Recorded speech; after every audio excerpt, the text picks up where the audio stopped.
நாளுக்கு நாள் மாறிக்கொண்டே வர காலநிலை நமக்கு என்ன உணர்த்த நினைக்குது? வணக்கம் நண்பர்களே, நான் உங்கள் தோழி சிவானிமூர்த்தி. இது ரிதம் ஆஃப் லைஃப்.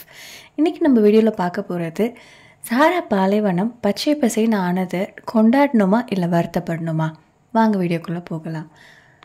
கொஞ்ச நாளுக்கு முன்னாடி நாசா வெளியிட்டிருந்த ரிப்போர்ட் படி சஹாரா பாலைவனத்தில் பச்சை பசேன்னு புல்வெளி மட்டும் இல்லை, மரம் செடிகளும் வளருது அப்படின்றத அவங்க உறுதி பண்ணியிருக்காங்க.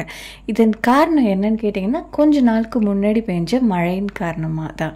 ஆப்பிரிக்காவுடைய மற்றும் உலகத்துடைய மிகப்பெரிய பாலைவனமான சஹாரா எப்போதுமே பாலைவனமாக இருந்தது கிடையாது. ரொம்ப வருஷத்துக்கு முன்னாடி அதுவும் ஒரு மிகப்பெரிய காடு, பல ஆறுகள், அருவிகள் கொண்டதாக இருந்துச்சு. ஆனால் காலப்போக்கில் அது பாலைவனமாக மாறிடுது. இப்படி இருக்க காலகட்டத்தில் அங்கே கொஞ்ச நாளுக்கு முன்னாடி பெஞ்ச மழையில் பச்சை பசைன்னு புல்வெளி வளர்கிறதுக்கு காரணமாக இருந்துச்சு. ஆனால் இது பிரச்சனைக்குரியது அப்படின்ட்டு அறிஞர்கள் சொல்கிறாங்க. ஏன் அப்படின்ட்டு கேட்டிங்கன்னா, சிம்பிளாக ஒன்று சொல்கிறேன்.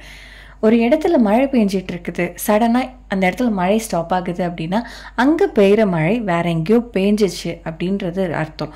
அப்படி இல்லை, ஒரு இடத்துல மழையே பெய்யாமல் இருந்து திடீர்னு அங்கே மழை பெய்யுதுன்னா வைஸ் வெர்சா இப்படி தான் நடக்குது.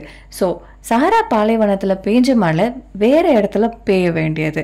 அண்ட் இது மட்டும் இல்லாமல் உலகத்தில் பல மாற்றங்கள், அதாவது நம்ம எர்த்தோடைய குளோபல் வார்மிங் காரணத்தால் நிறைய இடத்துல மழை பெய்ய வேண்டிய இது பெய்யாமல் வறட்சியாகவும், ஒரு சில இடத்துல அதிக அளவு மழை பெஞ்சதன் காரணமாக ஃப்ளட்டும் ஆகியிருக்கு. இது போல தான் சஹாரா பாலைவனத்தில் பெஞ்ச மழை ஆக்சுவலாக அங்கே பெய்யறது கிடையாது.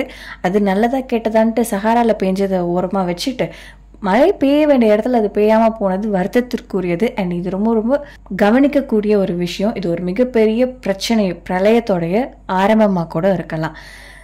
People stay awake.